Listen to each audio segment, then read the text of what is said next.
Let's go ahead and get started. Thank you, everyone, for being here tonight. I am very pleased to welcome a couple of our friends and partners from the Women's Foundation of Colorado to talk to us about some important research they've been doing in collaboration with a partner on women's economic status in our state and beyond. I feel certain we will all learn a lot. And I also feel pretty certain that they will welcome your questions.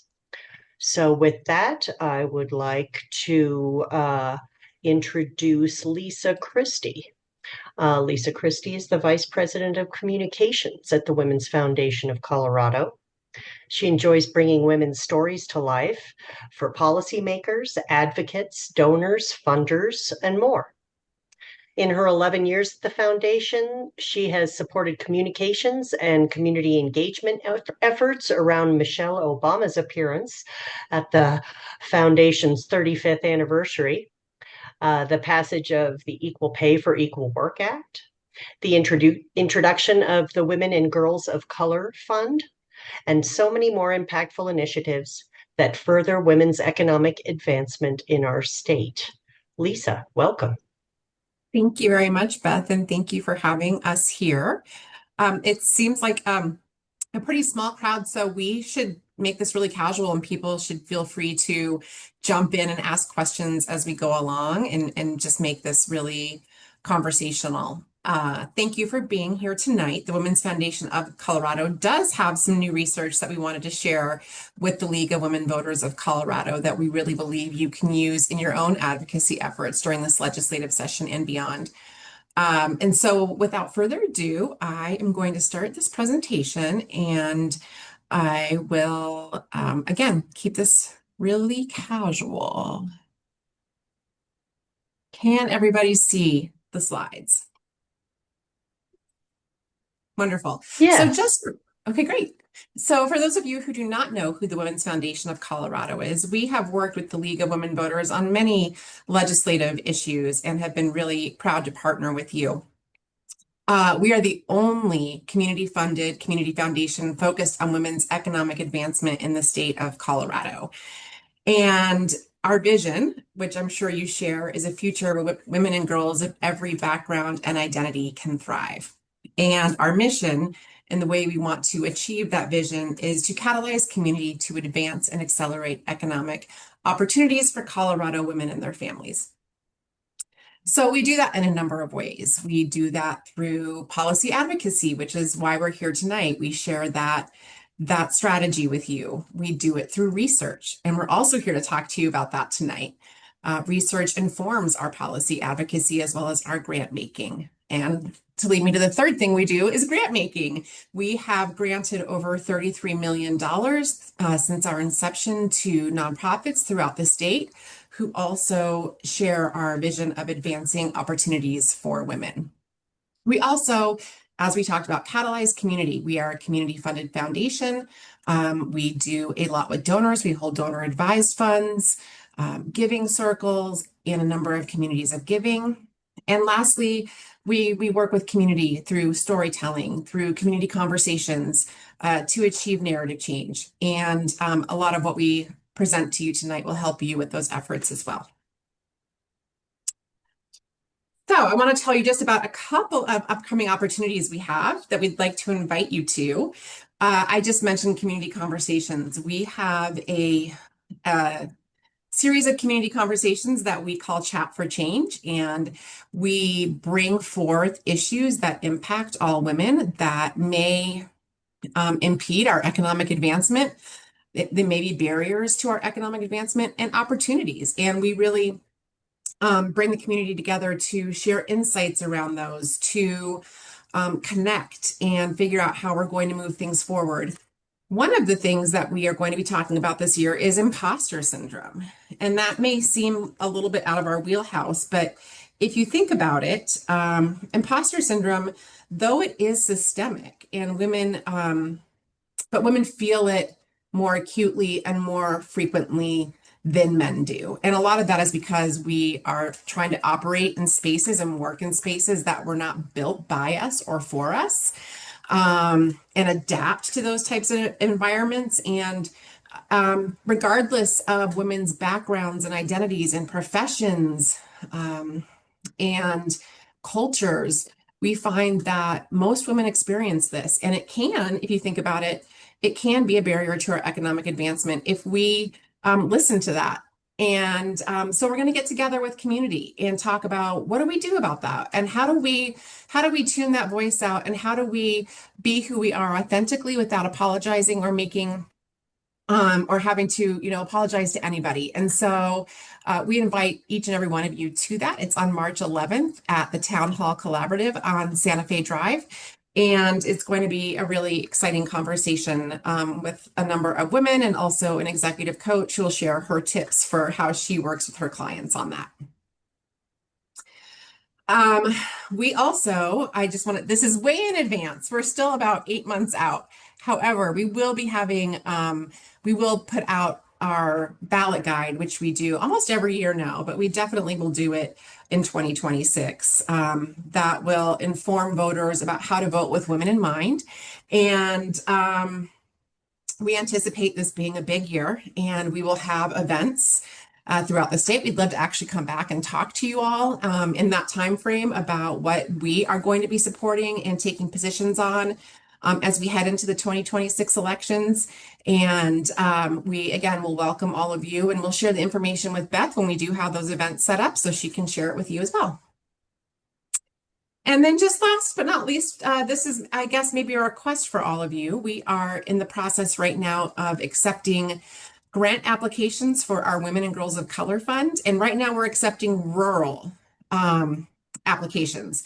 And this is a specific fund meant for rural nonprofit organizations led by women and gender expansive leaders of color who really know what their communities need to move them forward. And we know that women of color do not get as many investments in their work, and that is true for nonprofit leaders. And we, through this fund, really work to reverse that trend and undo what philanthropy looks like. So if you know of any nonprofits that you think fit that description, please tell them about this. We do close applications next week, but we would welcome anyone who you think fits. And with that, we're now going to tell you about the research that that we just put out with the Institute for Women's Policy Research a few weeks ago. And research, again, helps us pinpoint solutions through policy advocacy as well as grant making. And I'm really pleased to introduce to you the person who oversees all of our research and our grant making and our policy advocacy. She has a big job, and that woman is Louise Myrland, and she is our Vice President of Programs. And Louise is going to tell you more about this research and what it means for the policies that we are supporting this legislative session. Thanks, Louise. Lisa and Beth, and thanks to all of the League of Women Voters of Colorado for the opportunity to be here with you this evening. I'm really delighted to share more about our latest research, which is one of many reports from a longtime partnership with the Institute for Women's Policy Research. If you're not familiar with their work, they are a national think tank that operates in a nonpartisan way, or nonprofit organization really focused on doing and sharing the research that helps to track disparities, force accountability, and really position all of us with the information we need to advocate effectively for the solutions that really improve opportunities and outcomes for women throughout the country. We've been really pleased to partner with them on an updated snapshot based on data from the Institute for Women's Policy Research, or IWPR's State Policy and Action Lab. So the state PAL that IWPR makes available for all of us, I can share a little bit more about it, and would really encourage you all to take a look at the resources they have there. We've summarized quite a bit of it in the snapshot report that I'll share a lot more information with you all tonight about, but there's even more available on the State Policy Action Lab website. It's a place to connect the data and the policy solutions to really move the needle in key areas for women to have better opportunities to thrive. That includes caregiving and families, education and career pathways, equitable work and wages, and reproductive health equity. So we pulled together the most salient information from the State PAL website into a brief focus on Colorado.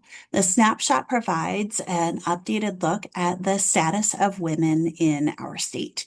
And I'm so excited to dive into some of the key data we brought together that we really do hope we'll all be able to use and share with legislators and advocates and community members to help inform the way that we push for the kinds of changes that we all want to see to improve opportunities and outcomes for women and communities throughout our state.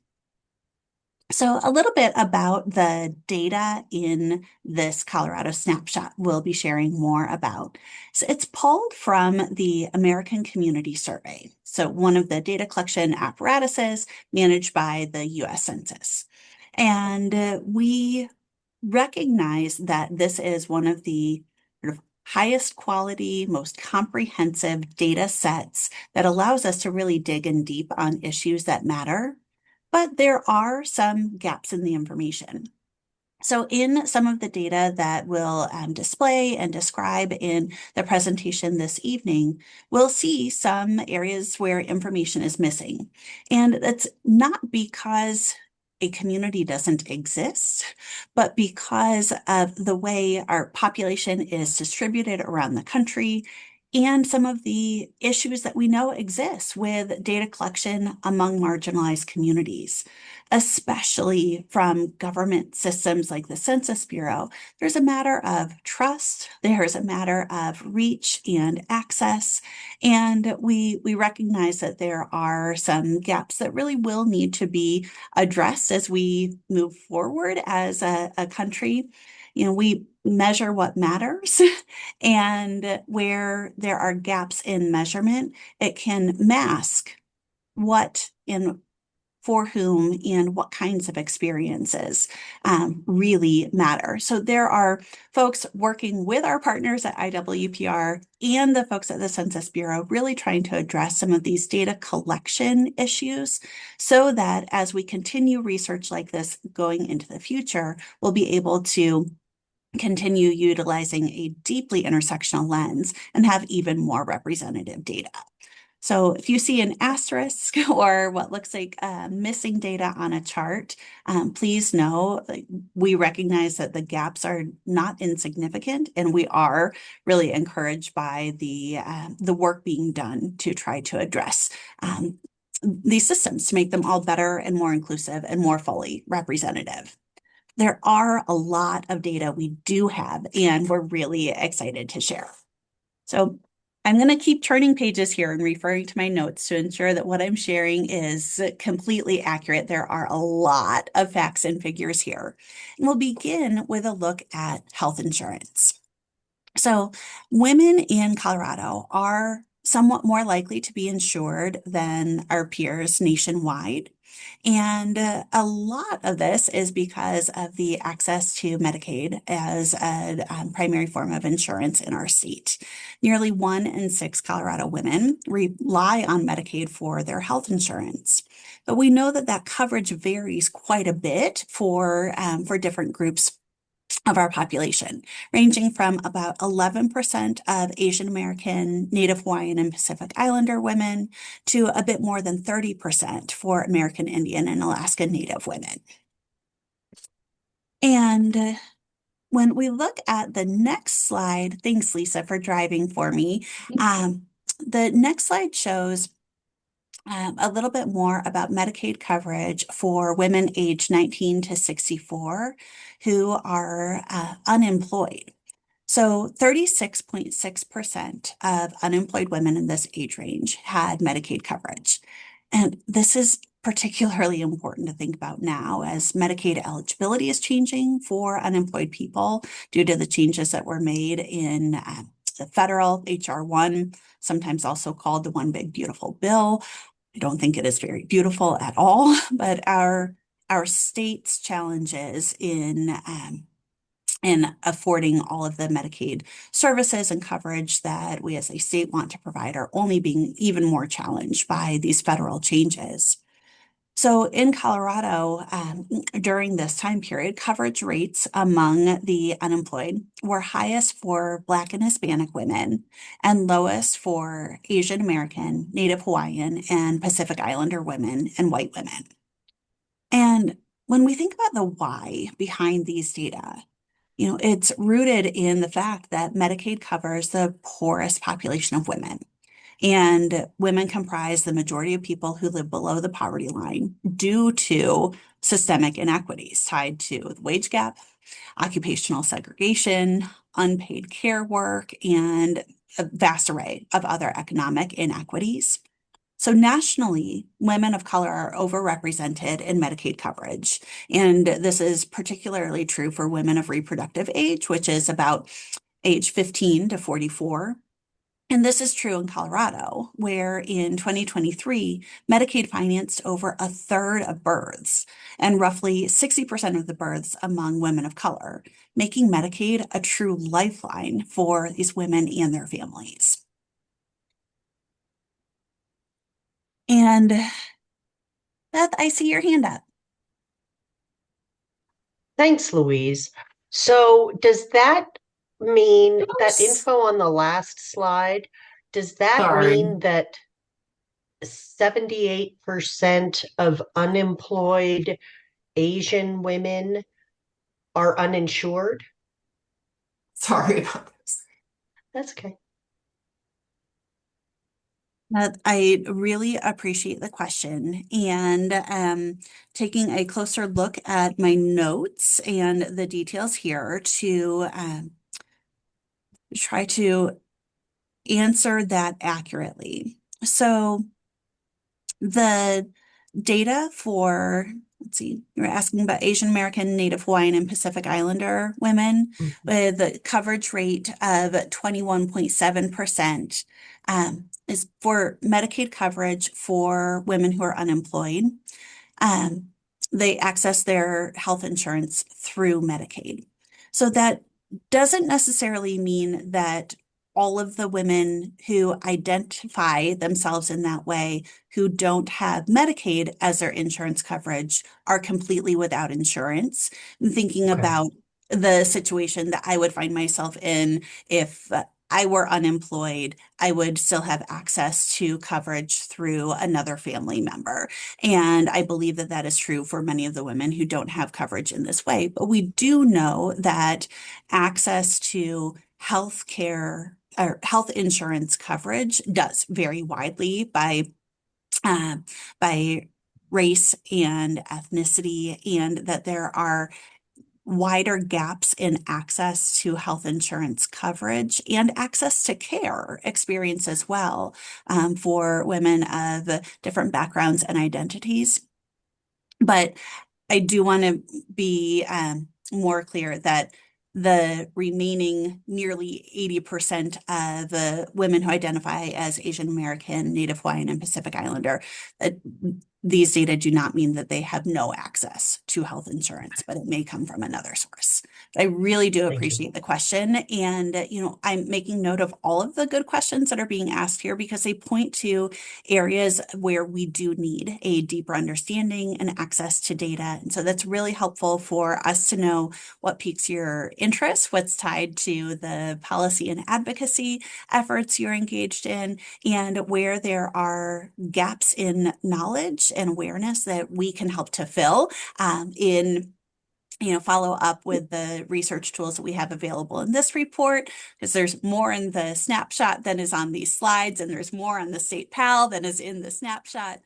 But if the answer still isn't there, it's really helpful for us to know where else we should go in future research too. So please do keep the good questions coming. Thank you. Yeah. Lisa, thanks for giving us a space to really be connected in conversation. Are you okay pulling the slides back up? Oh yeah, you can't see them. Sorry, I don't know what happened. That's okay. Thanks. Here you go. Awesome. Thank you. Are you ready for the next one? Yes, thanks. So we were just talking about what an essential lifeline Medicaid is for covering births in our state. And that's a great way to then head into a deeper look at the birth experiences and the outcomes for newborns in our state.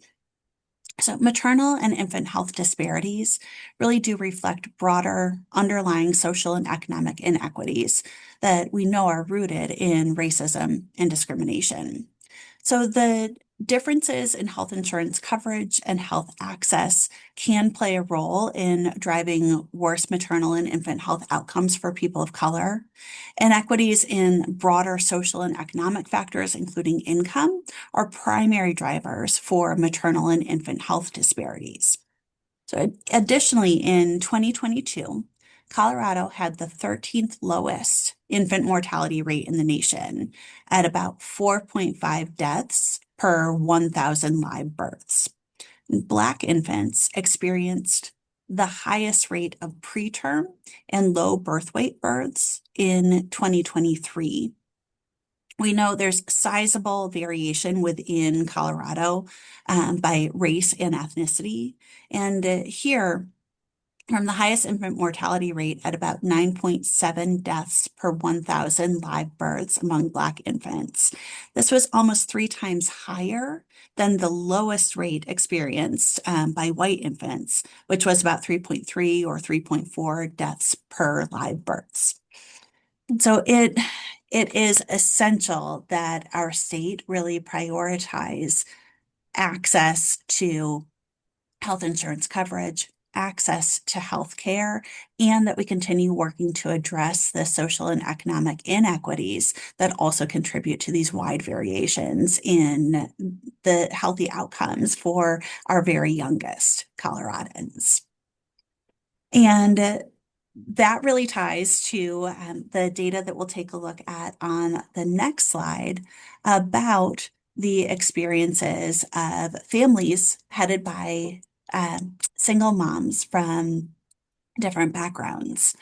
So these data here show us some more information about families experiencing poverty, and we're also going to look at the child care cost burden that families are working to navigate in our state. So in Colorado, nearly 1 in 5 households headed by single women lived in poverty between the years 2019 and 2023. So that's about 19%. This is more than double of the proportion of households in poverty headed by single men, which comes in at about 9%. So, in addition to that stark disparity, I'd really like to draw your attention to the blue bars in this figure that tell us that more than 1/3 of households headed by single Black and Hispanic mothers raising children under the age of 18 were living at or under the federal poverty threshold in the same time period from 2019 to 2023. And this is more than 1.5 times higher than the poverty rate experienced among households headed by single white mothers with children over 18. Uh, Given the gender pay gap, unequal job opportunities, and the fact that women take on so many more unpaid and undervalued caregiving roles, including childcare, this is all wrapped up in what we're seeing here. And it's not all that much more surprising. It is still very dismaying that women are more likely than men to live in poverty, and that this gender gap is exacerbated greatly for women of color. And none of this is made easier by the high cost of childcare in our state. It's staggering. I mean, looking at the numbers on the slides here, it's still almost unbelievable. According to the 2023 Price of Care report produced by Child Care Aware, which is where our partners at IWPR source these estimates, Colorado ranks 4th in the least affordable center-based infant care in the nation. And 10th and least affordable family child care are care providers, often known as home-based family care providers. And I mean, these numbers are completely staggering. The average cost of center-based care in Colorado is nearly $20,000 a year for one infant.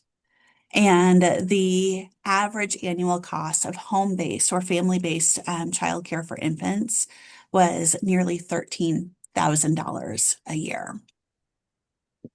And when we look at how this compares to the share of annual earnings, it's really staggering.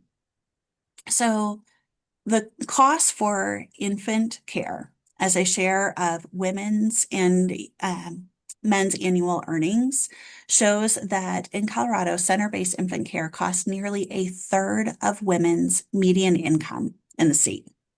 And here on this slide, the figure that breaks this down by race and ethnicity, we see that women of color face a disproportionate burden. Center-based care costs exceed 40% of Black, Hispanic, and American Indian and Alaska Native women's annual earnings, compared to about 31% of white women's earnings.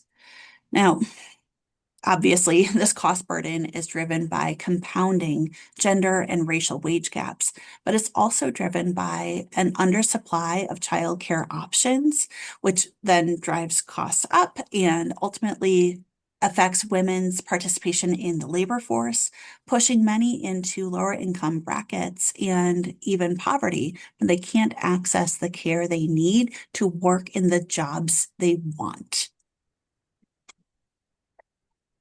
And all of this means that women are forced into some really challenging decisions about how they participate in the labor force, how they can support their families. We see that mothers of young children, which we define as children under age 6, they're reducing their labor force participation and working part-time much more than fathers. So typically, parents have higher labor force participation rates than the general population to help supplement household earnings and offset the increased costs associated with raising children, including childcare. And in Colorado, general labor force participation rate overall for women is 64.4%, and for men, it's 72.7%. These rates are much higher for both mothers and fathers of young children, but it's the gap between them that we're really looking at here. This gender gap is substantially wider compared to the general population. Why might this be? I imagine that many of you have a good understanding already of what some of the contributions to this gap might be.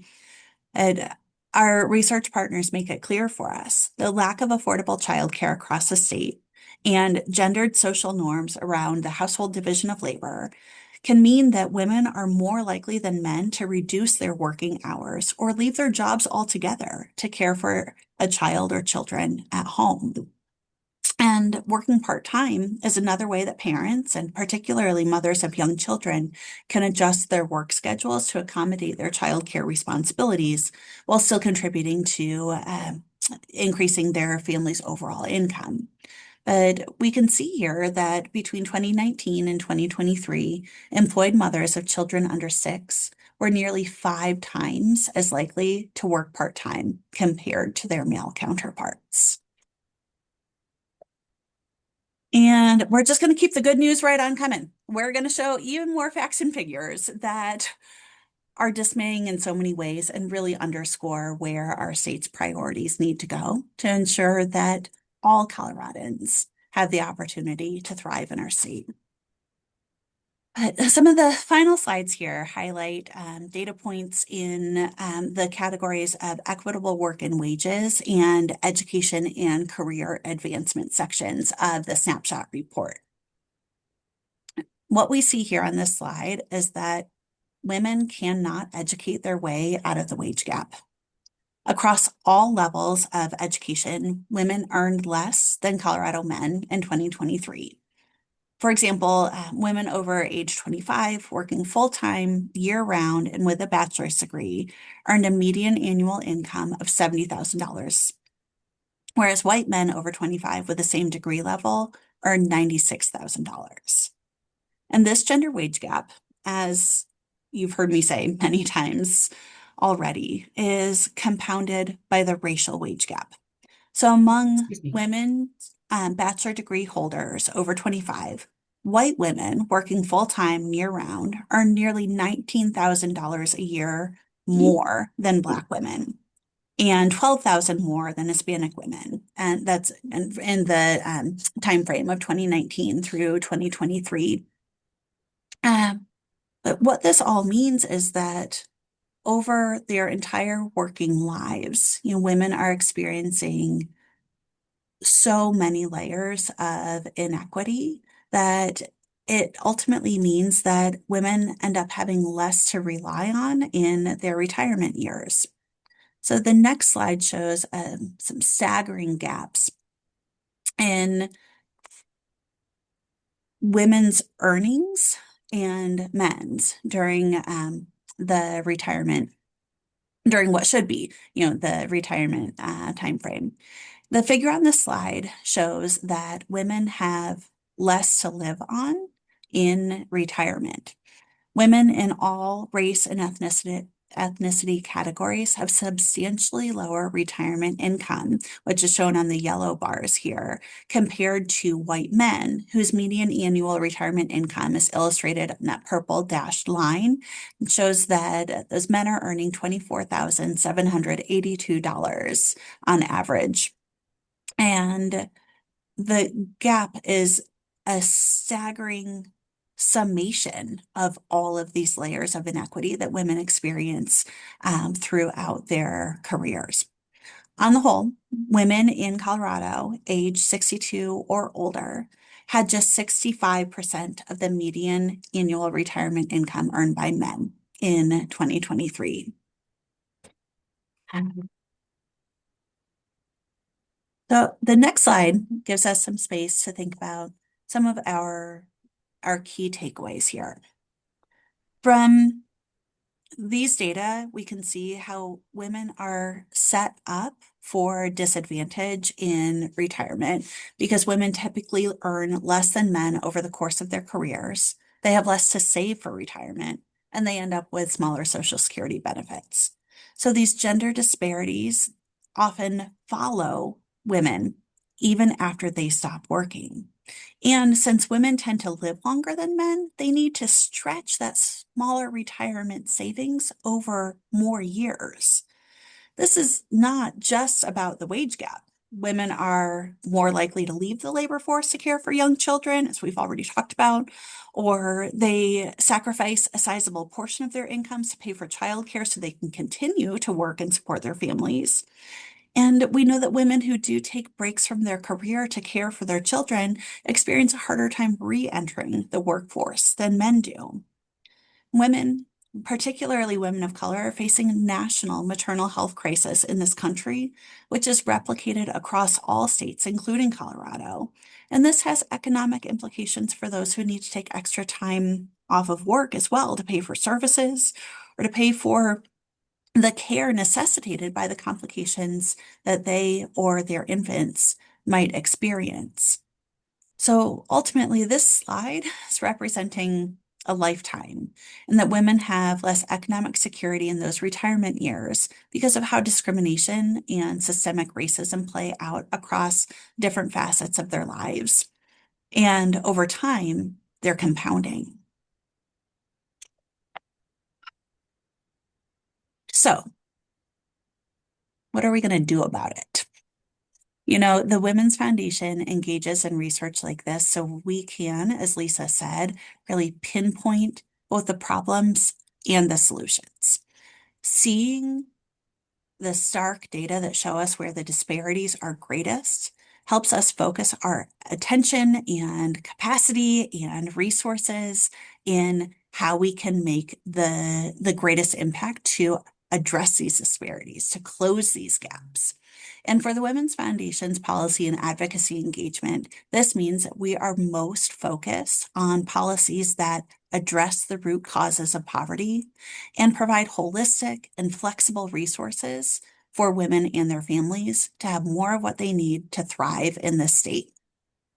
This also means that we must reform Colorado's tax and budget policies to promote equity and allow sufficient resources to be dedicated to the priorities, resources, and programs that help women and gender expansive people and their families thrive in Colorado. And this also requires us to really focus attention on the issues and work really hard to protect women's rights so that we can continue promoting and advancing gender, racial, and economic equity. So these are the guiding priorities that help us make decisions about what specific bills or ballot measures to engage on. And in this legislative session, there are a number of policy areas where we are going to be actively engaged. This includes a number of childcare policies really focused on improving affordable access to high quality childcare throughout our state and making sure that we're doing everything we can to strengthen that access to care while also ensuring that the predominantly women who comprise the care workforce in our state are also paid more living wages. We're also working to restore funding for the Family Affordability Tax Credit. Many of you know our state's budget is in really dire straits. These are factors compounded by our constitutional limitations in TABOR, or the Taxpayer Bill of Rights. And it also has to do with how closely aligned Colorado's tax policy is with federal tax policy. So there are some changes that need to be made to continue unwinding some of those close connections with federal tax policy that's changing in really unsustainable ways that aren't aligned with the priorities that our state has for investing in women and their families. And we need to really prioritize in our tax code those who need the most support. So there are a whole package of fiscal reforms that the Women's Foundation is pleased to partner on with the Colorado Fiscal Institute and Gary Community Ventures as two of our lead partners in this work on tweaks that we can make to Colorado's tax code to ensure that there are resources to continue the power of the Family Affordability Tax Credit, which combined with our state's child tax credit and earned income tax credit, help to reduce child poverty in our state by nearly 40%. So we need to keep the things that work in place, and we need to make sure that our state budget and tax code really prioritizes those investments that really make such a huge difference.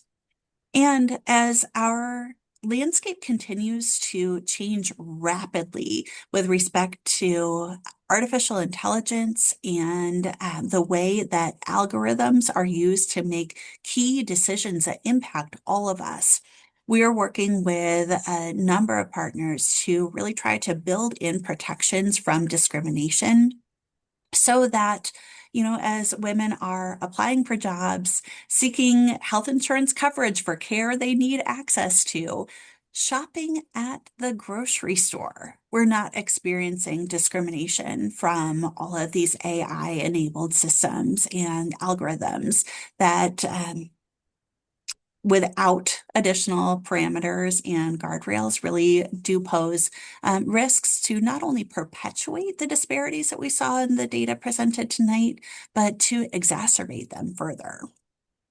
We're working to make sure that resources to improve maternal health and birth equity outcomes in our state continue to improve. And we're working to protect the rights of our transgender community members and continue to protect access to abortion.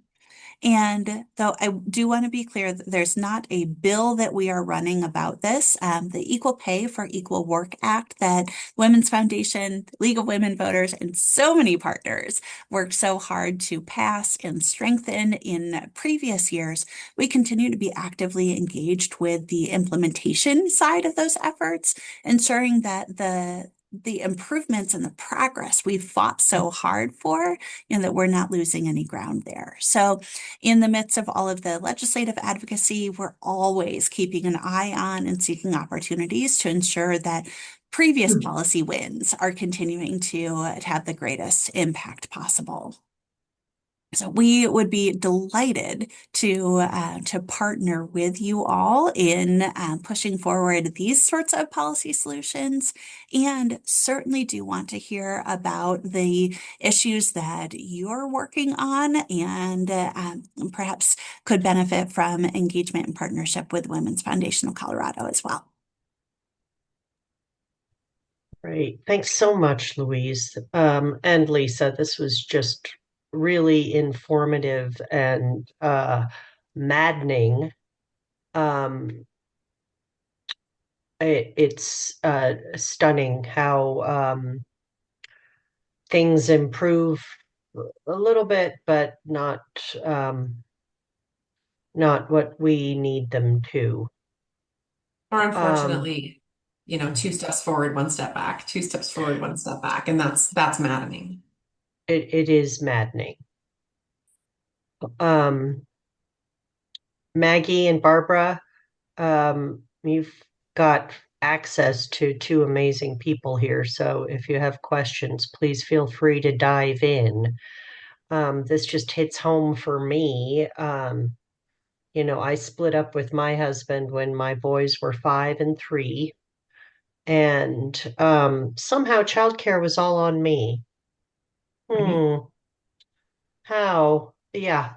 And things like that. I have 5 sisters, and 4 of us are mothers, and 2 of us almost died in childbirth. And we're white, you know. Uh, so it is just stunning to me. And I'm preaching to the choir here, just how um, women's health is just too often um, downplayed and overlooked and Dismissed. dismissed. Yes. And we were um, really pleased and highly supportive of Representative English's bill on Black maternal health equity study. And um, we'll, of course, be supporting a lot of the same things you all are. So thank you for this information, for your work, for this study, and just really appreciate it and always look forward to partnering with you all. Goodness. We feel the same way. We're so grateful to have such strong, committed, and active allies and partners in this work. I love that we are so often engaged in so many of the same spaces, and we bring all of our strengths to really push to protect the progress we've made and to keep pushing forward. And we're able to accomplish more together. So we're tremendously grateful for the partnership and always happy to continue the conversation. I included a link to the snapshot report in the chat here. Please use it. Please use these data to support your advocacy. Share it with any audience you think might also be interested and persuaded into even more active engagement with these staggering, sobering data. Thank you. Hey, Maggie, you just came off mute. You want to say something?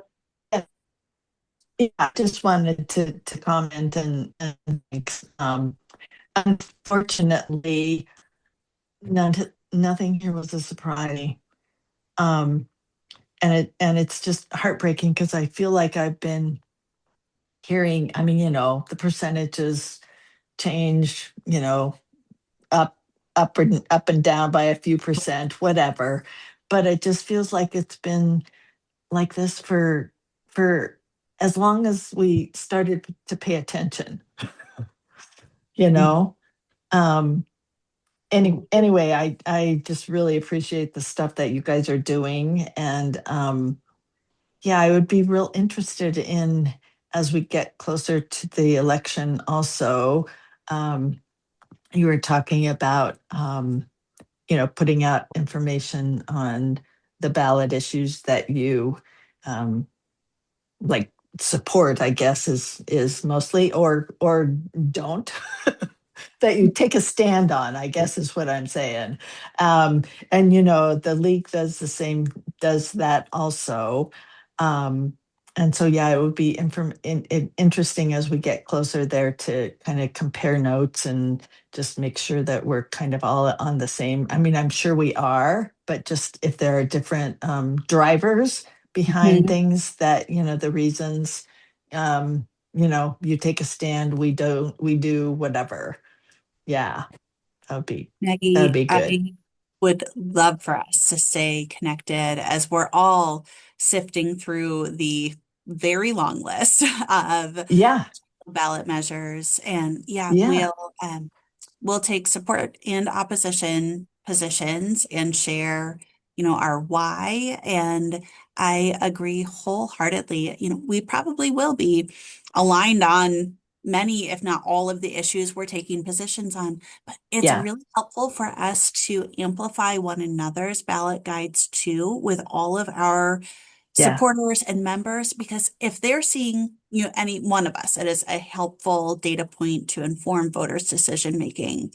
If they see all of the organizations they're connected with and that we trust in one another, and we're all lining up with support for, say, hey, graduated income tax measure, or right, opposition to these right. awful anti-trans measures, it can Yes. give folks even more Yeah, confidence that yeah, the way they're planning to vote based on what they saw in one, two, three, four, five of these ballot guides is yeah. the right way to go. And I probably just missed, you probably noted up off the top, as far as partisan, are you like, do you take a nonpartisan stance? So you also are not necessarily, yeah, endorsing candidates or, okay, We are a C3, and so stay in the strictly nonpartisan space, issues focused. But we are planning to do some nonpartisan candidate engagement work as well in this cycle, and we'll have more to cool. share about that soon Yeah, too. that'd be interesting to hear. And you look, do you go very locally, or are you pretty much at the state level most of the time, or what's that like? So for candidate engagement, issues focused candidate engagement, we'll focus on the statewide level. And for our ballot guide to help voters make informed decisions, we will primarily take positions on statewide ballot measures, but where Mhm. there are local efforts really tied to our core priorities, like several childcare funding bills at the Oh, local level right. we've highlighted in our ballot guide in recent years. And so we'll be keeping an eye on the local measures most aligned Okay. with our priorities too. Okay, And cool. Yeah. same question for you all. I am familiar with your statewide ballot engagement work, but don't have a clear sense of how localized some of those efforts go as well. Okay. Well, Colorado has 20 leagues at the local level, typically the county level. Several operate or cover more than one county. So we have 20 leagues that cover 25 counties in the state. And those 25 counties hold about 90% of the state's population, just over 90%. So, yeah. Mhm. Yeah, it's a lot. Exactly. Yeah. So very local in Yeah. lots of Mhm. ways. Oh, that's Mhm. awesome. Oh. So It how many is. people do you guys have in your whatever we call it, organization, I guess? Yeah. So the foundation is a staff of Yeah. about 15 total, Okay. and that Okay. includes as you have here today, representatives from our communications and programs team. We also have finance staff and fundraising folks, all working together to really cultivate a really strong culture of philanthropy, so that we have the resources and lots of levers for change to deploy those resources that are entrusted to the Women's Foundation to support the grant making investments in community partners throughout the state, as well as this kind of research and the policy and advocacy work informed by the research. And we do some impact investing as well, and really want to be a partner to community serving organizations, partner to philanthropists and donors who want our support in how to make the most impact with their generosity. And we're doing this all with the very highest standards for accountability to our community, with our really fantastic finance and administrative team as well. Cool. And where are you guys? Where are you located? Do you have an office? We do. I'm here this evening in our office in the Murrell Chamber Center for the Advancement of Women on the University of Denver campus. Oh, okay. This building has housed the Women's Foundation and the Colorado Women's College, the Department of Gender Studies at the University of Denver, and a number of women serving organizations Okay. over the years. And Cool. so we do Their have annual community space luncheon. here on the campus as well. Parking is never easy at DU, but we have some No. great spaces here. So please do let us know if we can be a good partner to you in any and every way. Yeah, Good. they're not a membership organization, Maggie, but their Right. annual luncheon draws 1,200 people. Oh my. You Wow. know, it's, Yeah. yeah. And Great. their former CEO, Lauren Castile, was our 2022 leader of democracy. I believe so. Or, Yes. mhm. So, Cool. yeah, Yeah. ties that bind. Well, I'm sure Beth will let people know that the recording of this is available for lots of people. Tonight's there are like competing Zooms. we we have I have like two Zooms almost every night these days. Really? And yeah, so it's really hard to, I mean, with just all the programs and all the things that we're working on. So my guess is that's why we don't have a huge audience right here, but I think people usually catch the recordings. So Exactly. yeah, Fantastic. that'll be great. Cool. Thank you all for Thank you. everything that you are doing. My Thank you. goodness, hearing, the double booked evenings because of all of the projects you're dedicating your time and expertise and energy to. I'm so grateful for you all and the opportunities we have to be partnered and collaborators in this Yeah, work. great. Thanks for all you guys do.